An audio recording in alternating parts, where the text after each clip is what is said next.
এই টুটা এই পাশে কি অবস্থায় আছে? গুণ অবস্থায় আছে। তাহলে দেখো অপর পাশে গেলে কি হবে? ভাগ। এটা আমরা জানি, তাই জানি না? তাহলে এবার দেখো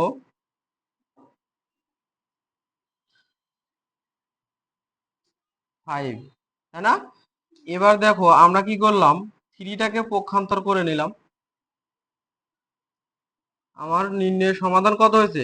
2। এই অঙ্কটাই আমি দুই ভাবে করি, দেখো। তাহলে এই যে এর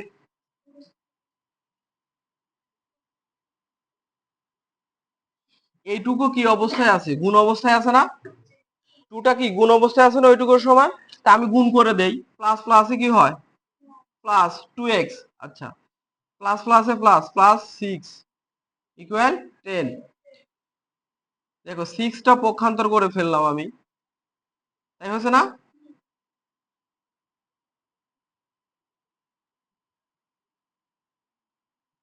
পক্ষান্তর করে।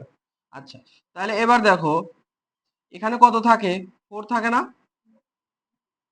কত থাকে? 10 প্লাস 10 থেকে যদি -6 বাদ দেয় কত থাকে? 4 থাকে। এবার দেখো এই 2টা গুণ অবস্থায় আছে। তাহলে আমার দেখো যদি আমি 2টা এই পাশে আসলে কি হয়? ভাগ হয়ে যায়। 2 দ্বারা 4 কে কাটলে কত হয়? 2 হয়। দেখো তো আমার 2 মিলছে কিনা। মানে শুধু যে একটা নিয়ম জানলেই হবে তা কিন্তু না, অনেকগুলো নিয়ম জানতে হবে। একটা গেল।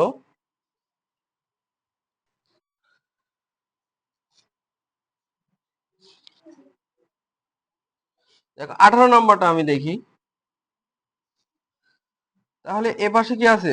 5x minus 2 equal 3x minus 4। আমার এটা দেখানোর উদ্দেশ্য হলো কি? এটা দেখানোর উদ্দেশ্য হলো কারণ 18 নাম্বার কিন্তু ওই নিয়মে আসছে। দেখো উভয় পাশে, এ পাশে 5 গুণ অবস্থায় আছে, এ পাশে কি অবস্থা? 3 গুণ অবস্থায় আছে। তাহলে উভয় পাশে আমি কি করব? আগে কাজ করে নেই। তাহলে এখানে কি হলো? 5x minus 10। এখানে কি হলো?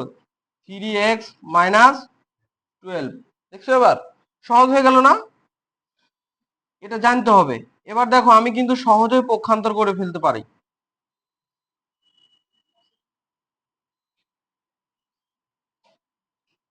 দেখো তো সহজে পক্ষান্তর করছি না?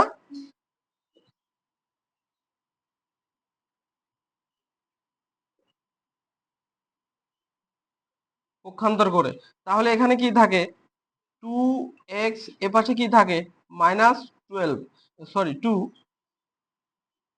12 থেকে +10 বাদ দিলে কি থাকে? -2। তাহলে x, দেখো তো কাটলে কত থাকে?